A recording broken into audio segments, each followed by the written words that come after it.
Hi, everybody. My name is Bill Geraci, and I am your computer guy for the next few minutes. First, I'd like to thank Mr. Potter for allowing me to speak on this stage. I'd like to whine and complain that it took me 3 years to get up on this stage for the third annual. See, that's a joke. Okay. I was not here yesterday. I'd like to explain that. I know some of you are very disturbed by my absence. My daughter talked to me in December and she said, well, what are you doing this summer? And I said, I'm open for your wedding any date this summer except for this weekend.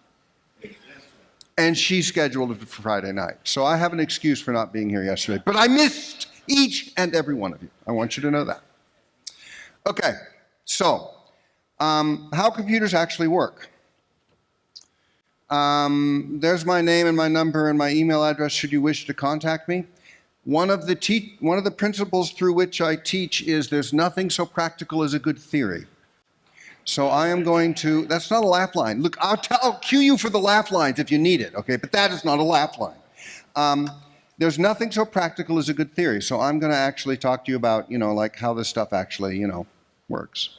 So this talk is aimed at answering the musical question of how do they do that? So you have a problem with your computer. I know some of you at some point have actually had problems with your computers.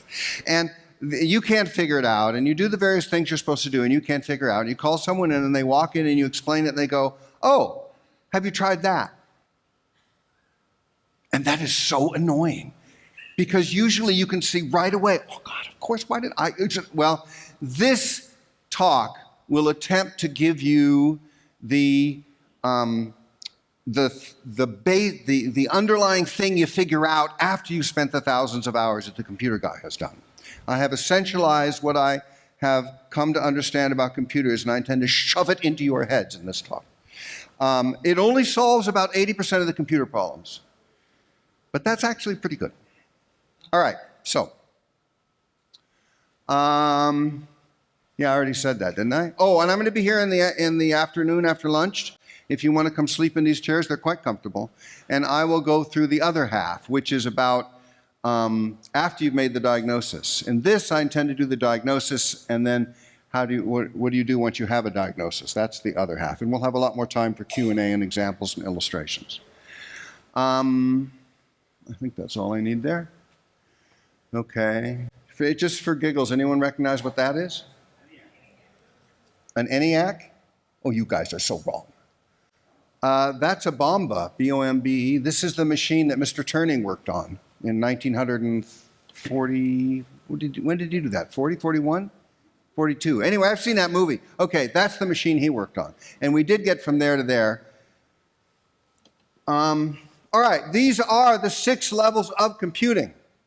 This is how every computer has worked since the 1950s, except for the Newton, which we're not going to talk about. I'd like to thank you very much for attending. The next talk will be present. Oh, you probably want some more details.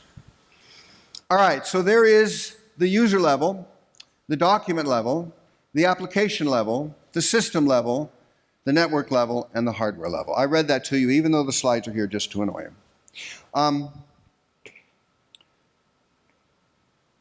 Yeah, I won't say that at this point. So why are there levels? I'm glad you asked. 80% of the time, the problems with computers arise for one or more of the levels. If you can discern at what level your problem stems from, there are standard things you do that solve problems at that level.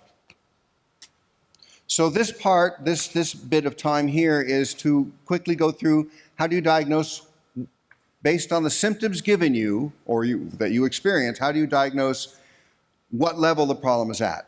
And then in the deep dive, we're going to talk about what you do once you've discerned what level it's at. Is that all that's in there? Probably.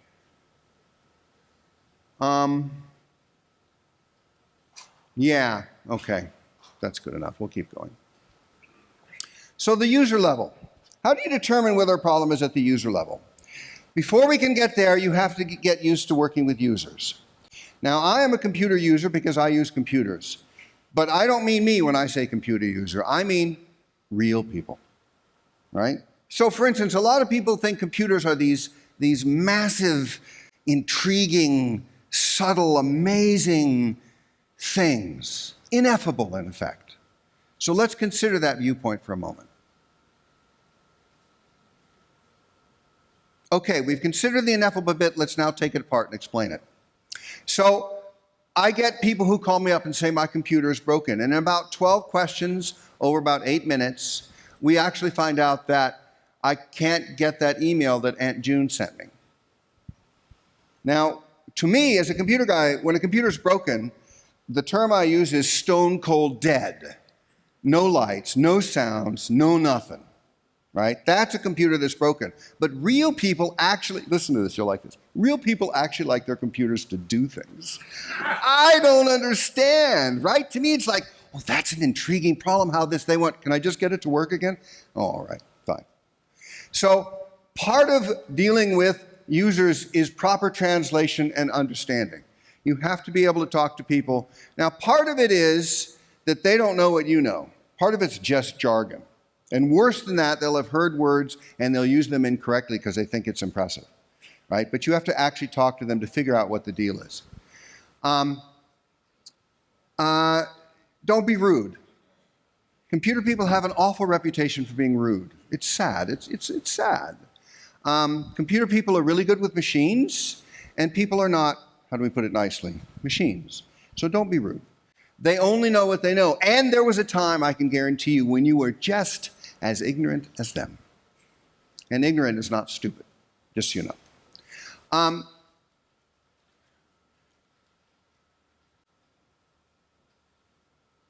Right? So this is the bit that you'll get when you come back in the afternoon. Because once we've talked about determining it's a user level, what do you do about it? Because I don't have time for that in this bit.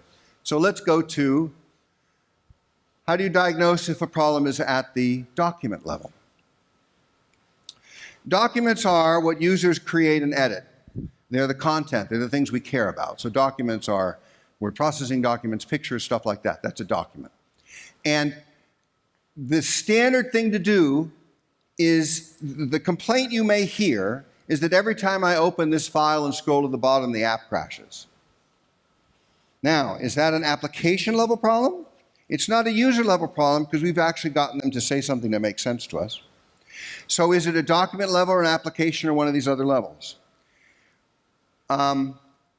It could be file corruption. Your friend and mine, file corruption. This is one of the harsh truths in the world of computing that we computer people do not want to have to tell you. Any file can become corrupt at any time. So if the file happens to be the Armenian spell checker in Word, and you're not using Armenian, that file is corrupt and you don't care, right? But if that file happens to be the master boot block directory, or whatever the equivalent is in the land of Mac, the thing that tells the system where all the files are on the hard drive, and that file is corrupt, then your machine, technically speaking, is pretty well bloody broken, right? So file corruption can happen at any time. So the thing you do to diagnose whether a problem is at the document level is to open another document in that application. Now this leads to a lot of humor. So someone calls up and says, I've got this what is that program called? InDesign document. It's a lovely 42-page brochure. And every time I scroll to the bottom, it crashes. I need this document. And I'll say, you ready for this? I'll say something ridiculous like, open another InDesign document. And there'll be a pause. It's like, I don't care about other InDesign products. I want this document to work. I say, no, I'm doing diagnosis here. You know, you go into the doctor and you say, doctor, it hurt like heck right here. And the doctor says, how's your right foot? And you say, doctor, I'm sorry, but I hurt up here, not down there. Well, the doctor actually knows more crap about your body than you know. And I, as the computer guy, know more crap about your computer than you do. That's why you called me. All right? So you have to do this crap. You have to follow these things because in a complex system, things are not always obvious. So you open another document, and if the same problem happens in that document, then the problem is not at the document level. If another InDesign, picking on InDesign, opens up and you go to the bottom and it doesn't crash, what does that say? That it's in that one document that's screwed up. You see, you need this diagnostic stuff to be able to tell where the level, at what problem the level lies. So that's a standard diagnostic to determine whether something is at the document level. Is that okay? Does that make sense? No one's walked out, so it's probably okay, right? So, how do you tell whether or not a problem is at the application level? Right? User, document, application. No matter what different documents open, that problem still happens. That's the standard definition for determining a problem is at the application level. Every time I open spell check in Word, Word crashes. Doesn't matter what document you have open. How do you diagnose whether a problem is at the system level? See, as I said in that other slide I more or less ignored, you go through each of these levels based on the description until you can figure out where the problem doesn't occur. Then you know that's the level that's got the problem. So a system level, there are lots of ways system levels can manifest, system level problems can manifest. The standard example is every time I start up my machine, X happens, the bad thing. So, for instance, you could have it stays at solid gray. You could have the system folder with a line through it. Remember that one? Yeah. Okay, so you could have, so there's a number of different things. Sometimes you get to the login screen but can't get past that even though the password is correct. And yes, you do have to ask if they have the cap locks key down. You do have to ask. I usually apologize first, but you do actually have to ask that. There are other times and activities that can create a problem and that will illustrate at the system level. One of the standard things I do on computers I touch. I have a whole set of like 15 different things I do when someone lets me set up their computer. I turn the seconds on in the display of the clock.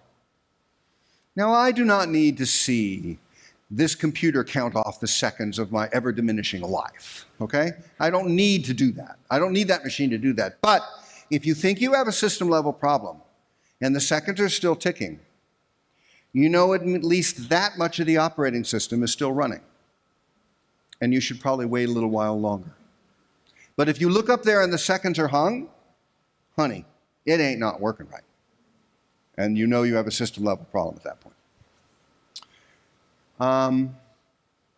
Network level. The network level is a late addition. I started this talk many fine years ago with 4 levels. We're all the way up to 6.5. The network level I had to add when people started, you ready for this? Networking computers. Like, oh my God, what is wrong? I haven't said anything about duration yet in my descriptions. You open a file, it fails, it doesn't fail. But when you get to network problems, to diagnose whether a problem is at the network level, you have to actually think about duration. Because from a computer guy's viewpoint, slow is not the same as broken. From a user's viewpoint, slow is the same as broken. But they're very different things. So if you're loading a web page where you see that pixel appear and you're waiting a little while later, and then that pixel appears and you're waiting a little while later, that's completely different than no pixels appearing at all. So duration enters into it. Before we talk about that, we even have to go to what is a network thing. Sending and receiving email, browsing web pages, those are network things. There are things that are not quite as obvious that are network things. Streaming music, well, it just plays music. No, it streams, there's something going on with the network. Printing, unless it's via USB, that kind of stuff. But there's all these other functions that people, and by here I mean real people, I mean our friends, the user. They don't think of these things as network related at all, right? This stuff just happens. Well, as a computer guy, you have to actually know this, and you have to take this apart piece by piece to make sure where the problem lies.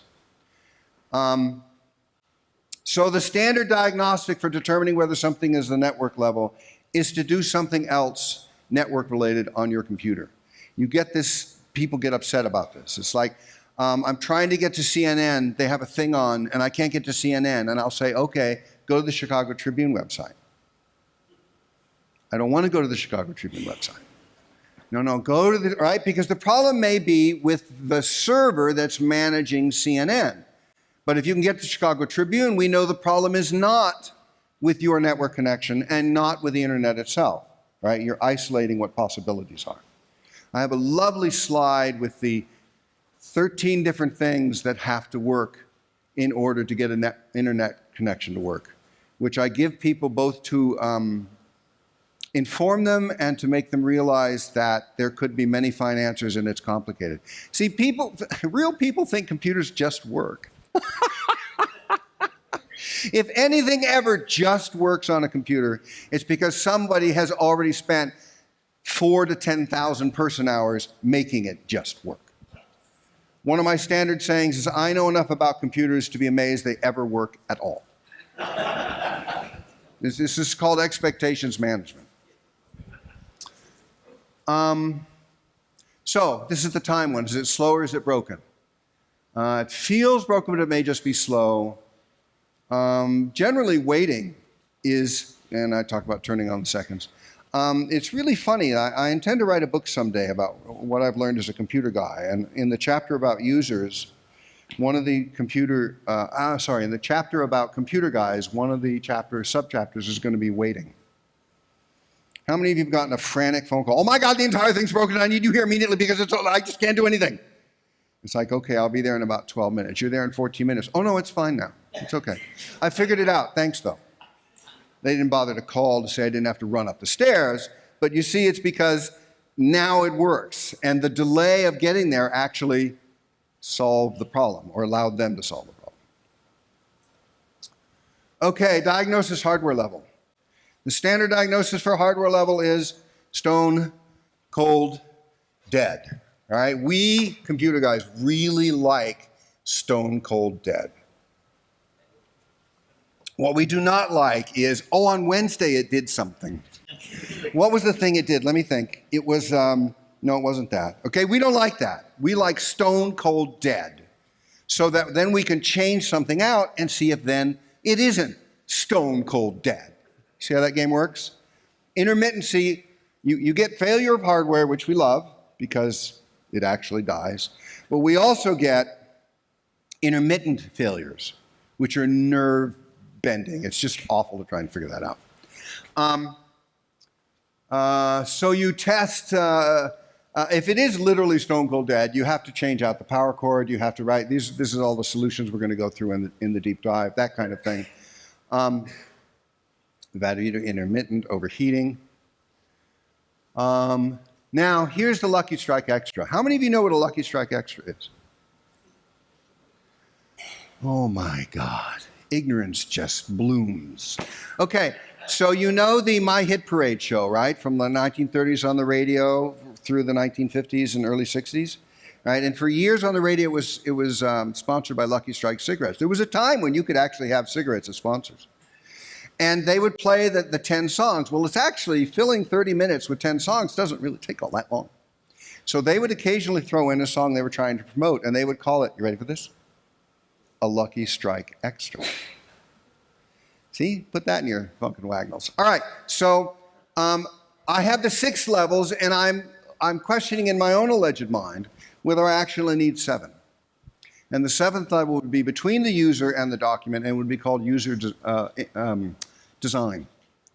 Because this is something that can be done so badly, it's actually a problem in and of itself that computer people actually have to face and solve. Stuff can be so badly or counterintuitively designed that it actually makes it not work. What do you think?